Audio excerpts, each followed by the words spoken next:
Okay guys, so let me see, what is today? Today is Friday actually, and I couldn't tell you Friday what because I didn't start the computer up yet. So let me fire that up. And now wait a minute, is today Friday or is today Thursday? Wednesday. Today's Wednesday. Oh God, am I way off? Wait a minute. Am I that far off? Today is the 5th. January 5th, 2018, and it's 9:36. And that's where it's at. And it is cold, as usual. Hold on guys, we're gonna putz around here for a minute. I think I told you yesterday, this little gadget I have here for the temperature and the wind, well not so much the wind, but the temperature and the time and all that kind of stuff, and voltage. Oh Jesus, okay, it's 12 degrees Fahrenheit outside, 41 Fahrenheit in here, in this part of town anyway. If I go to the other side over there, and the other side of the shop, it's warmer. But meanwhile, I'm building the antenna. As you can see, I'm getting there with it. We got 2 sections going. I have to wait. I can't do any more just yet because I have to wait for the wood stove to heat up. And I went to bend them a little bit and it kept snapping. You know, what the hell is going on here? Why is it snapping? So, well, come to find out they're cold. So I laid it on the wood burner for about 10 minutes, and bingo, I was able to bend them. So that's what happened with that. So other than that, let me see. Oh, I'm working on that antenna. This is what I'm making. And the company MP Antennas that I was talking with, well actually I never actually physically talked to them, or not physically talked to them, but verbally talked to them. Everything has been done via text or emails. I was looking at one of their antennas that caught my eye, and it had a nice bandwidth as far as receive and transmit, if so. Got the wire drooped across. I do have a string leaf on it with some tape as well, so it's not pulling on the wire. And that's what we have. Now again, I don't know if you can see it or not. It's cold out there. Let me take a quick peek and I'll show you what I'm talking about. There, can you see it any better? Maybe, maybe not, I don't know. But that's it. And it's like I say, right now I just have it sitting there. It's not permanent by no means.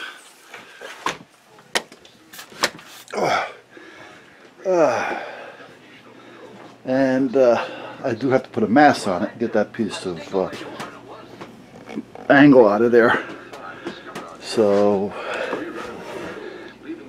just for now, the quickest thing to test it on was the weather. So that's where I'm putting it. Frostbite and hypothermia can occur if precautions are not taken. Make sure you wear a hat and gloves. Here is the latest weather map discussion. Deep low pressure spinning over the Canadian Maritimes and strong high pressure dropping through the Midwest will combine to produce windy and frigid weather over the area through Saturday. Wind chills below zero will be common, with wind. I don't know if that little bit of static every now and then is because maybe there's still a loose element or not tight enough element, and the wind is blowing like crazy out there, so that could have a lot to do with it. I don't know. I mean, I see them, they're rocking around and things, but I know they're tight. I think they're just waving in the wind. But if they are a little loose and they're, you know, kind of rocking and connecting and not connecting, well, then that could give me some of that noise. Now, meanwhile, that's it. So I'm going to straight relief that piece up there. I got a few things I want to do in here just to clean up a little bit. And it's cold. It's only 17 out there. So at that point, I don't plan on staying out here for the rest of the day. I think I'm not even going to work on the van. I am just going to go inside and take a fat nap. And that's just what I'm going to do. So I'll catch you guys later. Well, it's a little windy out there, but I want to make a couple of little changes to that. So I want to bring it in here. However, it's a pain in the ass getting it in here because of the span on the aluminum rods.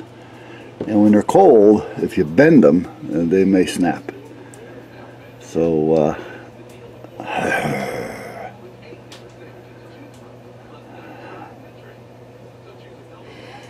I guess I can also just bring it around through the front and open up the doors on the garage, but I don't want to let all my heat out. So I'm going to think about this for a minute. Meanwhile,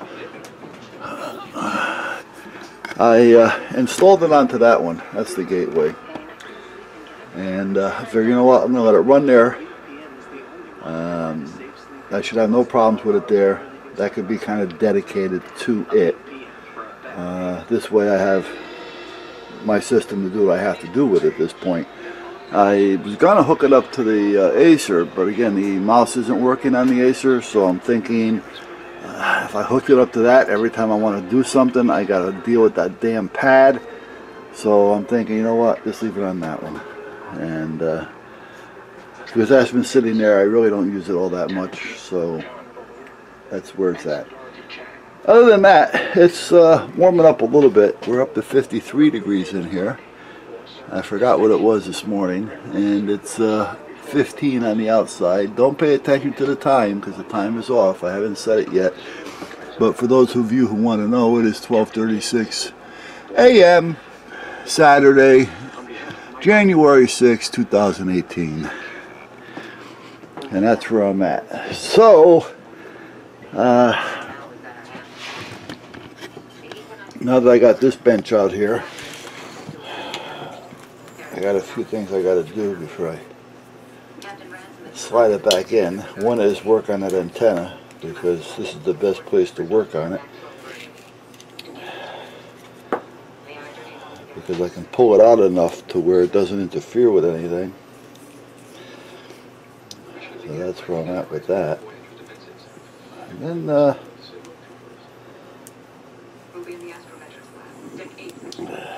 I'm gonna check out these two pieces of coax that I have here.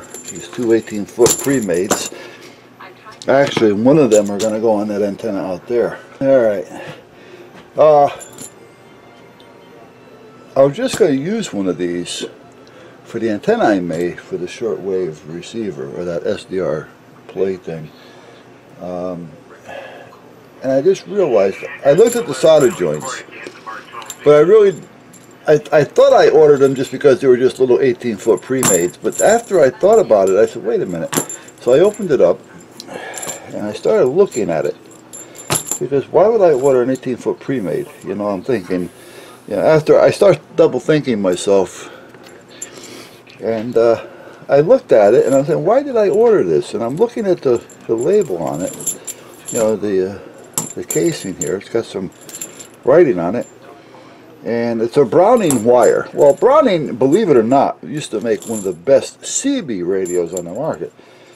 So I doubt if it's the same company. So somebody just decided to use it. However, it's double shielded. So that's why I bought this, because it's double shielded 18-foot lengths, so I can use these if I want, which I probably will. I'm just going to redo the solder joints in the van for any antennas, so I don't have to make them. I have them double shielded. So that's why I bought those. Right? I'm trying to remember, why would I buy 18 footers? Maybe I bought them just to have them. I was really thinking about it, and well, I'll just use one out there. I'll get rid of them because I got that 50 foot I just bought, and if I remember right, this is not double shielded. And now I'm really going to start thinking twice on why I bought it. Usually it'll say on it. Now this is tram wire. Believe it or not, Tram was another one.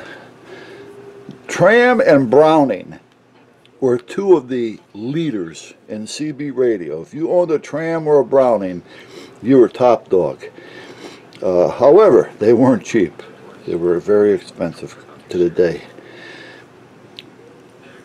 So, but at that point, now this is a Tram wire, and again, like the Browning wire, I don't think it has anything to do with it. But people that remember Tram or Browning would probably be buying it thinking, oh, it's Tram or Browning, it's good wire. However, I don't think, and I'm almost positive, okay, this is a single shield. There's only one shield on it. But it's a good shield. That looks like it's probably about a 97%. Yeah, probably, maybe 98%. That's a good shield. So it's a good wire. Center conductor's good. A little thin, but good. So that's not bad. I'm happy with this. Now that I see it. Let me put this back over here. Alright. I was able to freeze my ass off and go out there and get it in. So that's it. I want to make a couple of little adjustments to it. I think I can get the SWRs down a little lower. Not that I'm really going to use it on transmit. I just figure, well, I want to try. You know, and that's what it's all about with amateur radio. You know, talking, trying to do better, and you know, it's a competition within yourself, basically. So I think now, if this was up, I wouldn't bother. But because I just had it stuck out there on a pole temporarily with a screw holding it, I said, you know what? Why not? So I got it in here, and we're going to make a few adjustments, and I'll show you when I'm done. Yeah, guys, I'm doing something here, and as I was doing it, I'm saying, you know what? This may be good for you guys to see.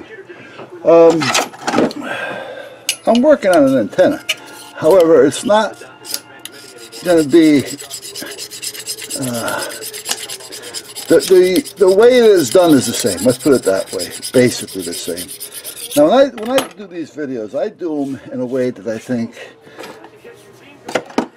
anybody would be able to understand them, including me. And I think if a preppy, and I don't mean this in a bad way, but a preppy type, know-it-all type ham operator, or somebody that's involved with electronics, and I don't mean it in a bad way, even though it may have come out that way. Sometimes they may have something to say about it. However, if I get my point across to somebody, that's all counts. When I was talking about CB antennas some time ago and how they're made, and I was talking about the wire inside and such. Well, basically, this is somewhat how they're done, because that's basically what I'm doing now. However, this is nothing that's going to be made for transmitting or anything like that. I'm just testing something out here, and again, it's not made for transmit. However, if this was to be made for transmit, this would be a piece of fiberglass. This wire, even though I'm using regular house wire here, this is, I believe it's 14.2.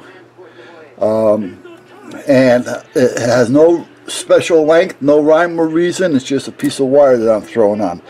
But if this was to be a CB antenna, they would be taking this, putting a length of wire on there that actually means something, and then, if I can find something, the only one that I have is on the only one I have is actually being used. I gotta get some more of these. They would take something like this, The fiberglass would go in that hole. And in this case, let me turn this a little bit more. Okay. This would be in a piece of fiberglass, would fit into that hole and epoxied in, and this wire would come all the way down and around and be soldered, spot welded. It would be attached to this piece here, so it would look something like that. Then they would take a piece of heavy shrink wrap, they would slide it over the whole antenna, and again, the wire that they would use would be measured out for whatever frequency and whatever wavelength they plan on doing, quarter wave, half wave, 5/8 wave, so on and so forth. And that's how that would be kind of measured out. Excuse me. Yeah. Then they would take a piece of heat shrink, slide it over the whole thing to about here on the connector, so that that wire that they welded or tacked would be connected or covered. Then they shrink it. And at that point, that's how it's done. And that would be an antenna. Then they take a little rubber cap, put it over the top, and there's your antenna. So that's kind of how they make them. Regardless of the length, the size, whatever it is, that's what it is. It's basically a piece of fiberglass with a wire either up in it or wrapped around it for the length of whatever the wavelength, frequency, and so on. And that's kind of how it works. And again, that's just an easy way of putting it. So what I'm doing here now is nothing compared to what that is. So it's just something I'm thinking, you know what, I'm doing something that's close to it, and it would be a good way of showing you what it actually is. But I got to finish up. I'll be back. Alright, I just cut off 24 feet of this wire here, which isn't bad wire, I'm surprised. And it's tram. It's RG8X, and it's got a 95% shield on it, which is good. I'm probably going to order a couple hundred feet of this just to have it around. But for now, I cut off 24 feet because I was going to make a 24-foot piece of coax with ends to go on this antenna that I'm hooking up here for shortwave. And then I said, you know what, let me go see what else I have laying around, because I got wire all over the place. This is cheap. This is crap. This is made by Tandy Radio Shack, and it's RG8U, but it is crap. The shield on this is crap. This is basically a get me by wire. You know, this is something that I wouldn't really want to run. It's not double shielded at all, and the shield that it does have is bare to none, in my opinion. So if I use this for anything, it'll be something like this shortwave stuff, receiving and stuff like that. But it's too thick for that. You know, the thicker the wire doesn't necessarily mean the better. Now here's what I'm going to use. I also found a bunch of little 3-footers that I never finished putting together, so I got to get that done. When it comes to scanners, police scanners, stuff like that, it's best, well, I always found it to be best to use 75 ohm coax. Now 75 ohm coax is like the wire they would use if you were going to run co-phased antennas, or the same as cable TV. That's also 75 ohm. And I always found it to be on scanners. For some reason it works better. Now it could be just me. So I found a piece here. Let me see. It is 6, 12, it's about 15 feet long. So that means I could probably use this, because the unit, the SDR Play, you don't have to really see it. It doesn't have to be where you can get to it, see it, use it, whatever. You can just put it up someplace on a shelf and never see it again, because all the controls work off of the computer. So 15 feet will be fine, considering where I can put it and not being able, or not have to worry about. I'm trying to get this thing over here so I put some solder on it. That solder I do. Okay. I'm using the solder iron here that didn't work, that I had to fix. But I had to buy a solder iron in order to fix the solder iron.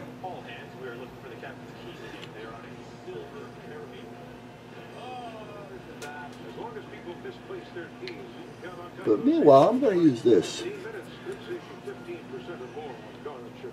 Ready to unwrap the best part of wedding planning? We're Zola, the wedding registry experts. We have everything you want and everything guests love to give, with 50,000 gifts and 500. I guess I can always experiment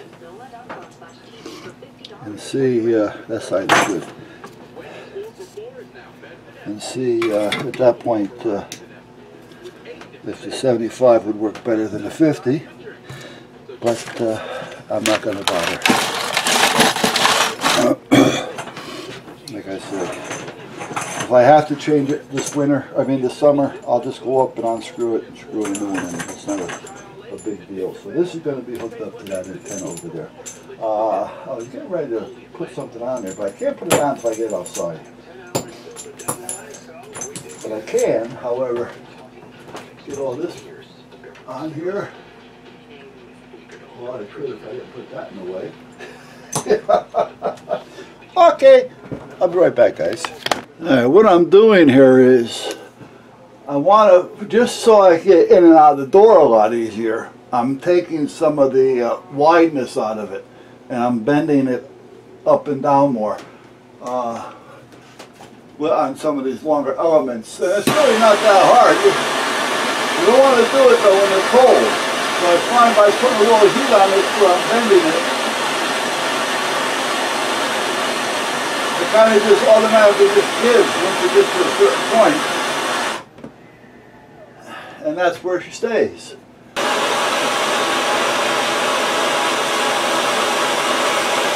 It bends really easy once you get it warm. So I got 1, 2, 3.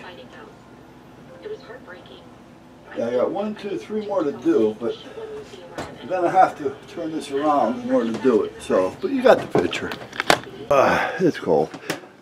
I was using this tape. What the hell is wrong with this tape? Well, what's wrong with the tape is apparently it's so old that the glue stuck to the outside instead of the inside. So the inside, well, now it's starting to get, no. See, the inside is not sticky at all, which that should be the sticky part. It's the outside that's sticky. So, all right. Anyway, I'm getting ready to go in. It's about 3:30. It's still cold out. And like I said, I wasn't feeling too good last night, so I'm going to head into the house. But meanwhile, let me show you what I did real quick, if I can show it to you without the sun blinding us. Now, I'm not done with it by no means. I had to move over so I can see. And it's not up. I mean, it's just sitting there on a piece of wood right now, screwed into the little banister, or into that little pole. It will be on one of these poles and put up here. But for now, I just got it sticking there just to get out of the shop, so I have room for it. And it's not even hooked up because the coax is just hanging. But that's the way I'm going to leave it for tonight. This white pole means nothing. That's just kind of supporting it right now with a couple of screws. But like I said, I wanted to get it out there because it was just taking up a lot of room. You got to worry about getting poked in the eye and everything else. So